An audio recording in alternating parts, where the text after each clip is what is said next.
Jose? Yes, sir. My name's Irwin.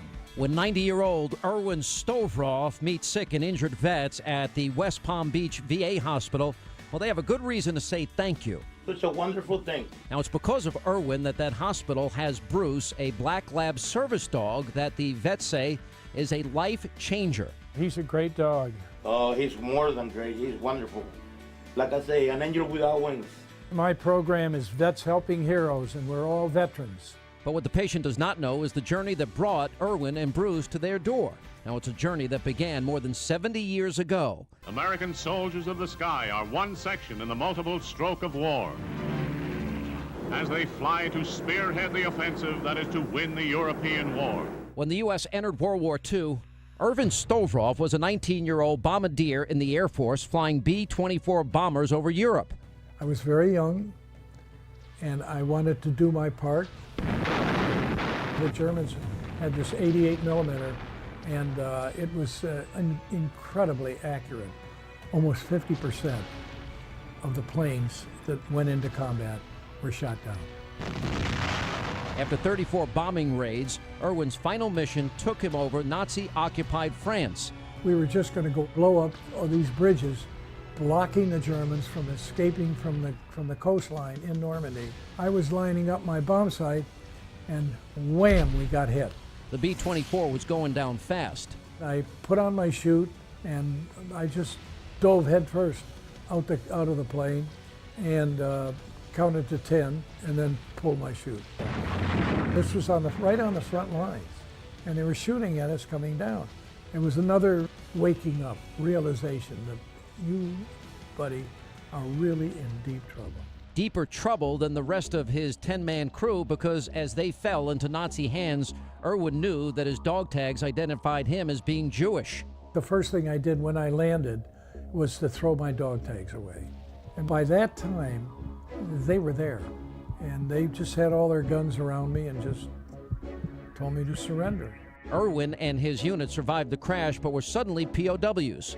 They were soon stuffed into cattle cars and headed for Germany. I was taken and put into a camp in Barth, Germany, which is on the Baltic, right near the Polish border. So it was cold. He was held by the Nazis in deplorable conditions for more than a year. Yet for most of that time, he held out hope. I was very optimistic until in February of 1945, Hitler decided in his crazy mind that anything that was anywhere near a Jew should be killed. And that's when, in my camp, we were segregated. Knowing that they really and truly wanted to kill me was a very, very unpleasant experience. But we made it. Now, before he could be executed, the camp was liberated, and eventually Irwin made it back home. I recognize that I am a very fortunate man. I am very proud of the fact that I really and truly did do something in combat for my country.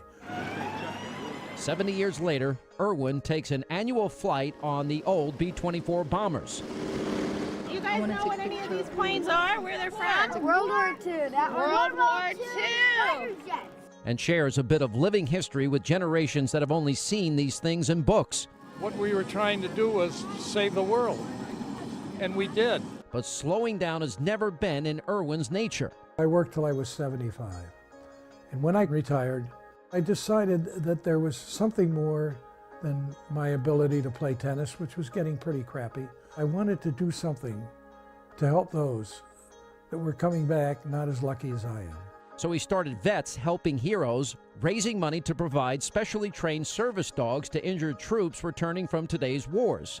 I learned for the first time that our government had no funds for trained service dogs or guide dogs for the blind and disabled. I couldn't believe it.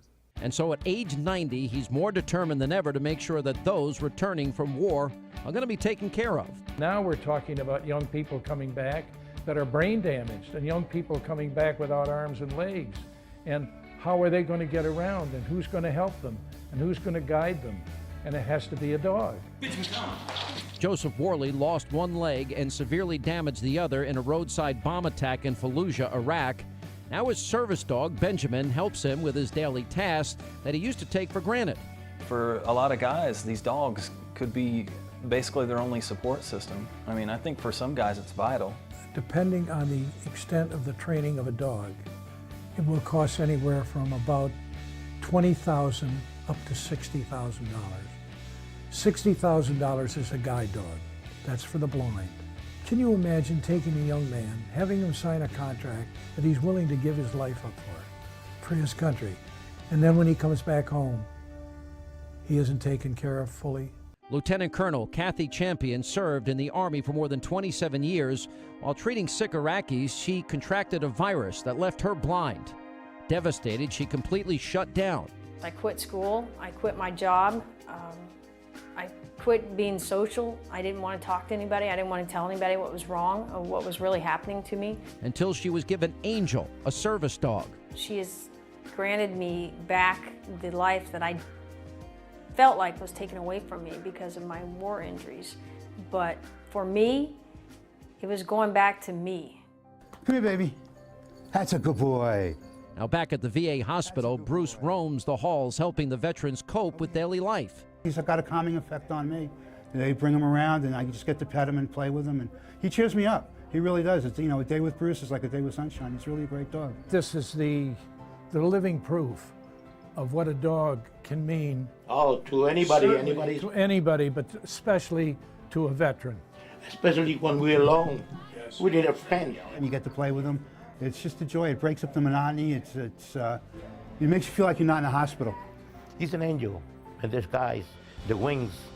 Somebody hide him. I don't know where they put him, but he's got a pair of wings somewhere. When somebody's suffering from, let's say, PTSD, which we've got thousands of them coming back this way, you know, they're afraid to leave their house. And when they have the dog with them, they're not afraid anymore.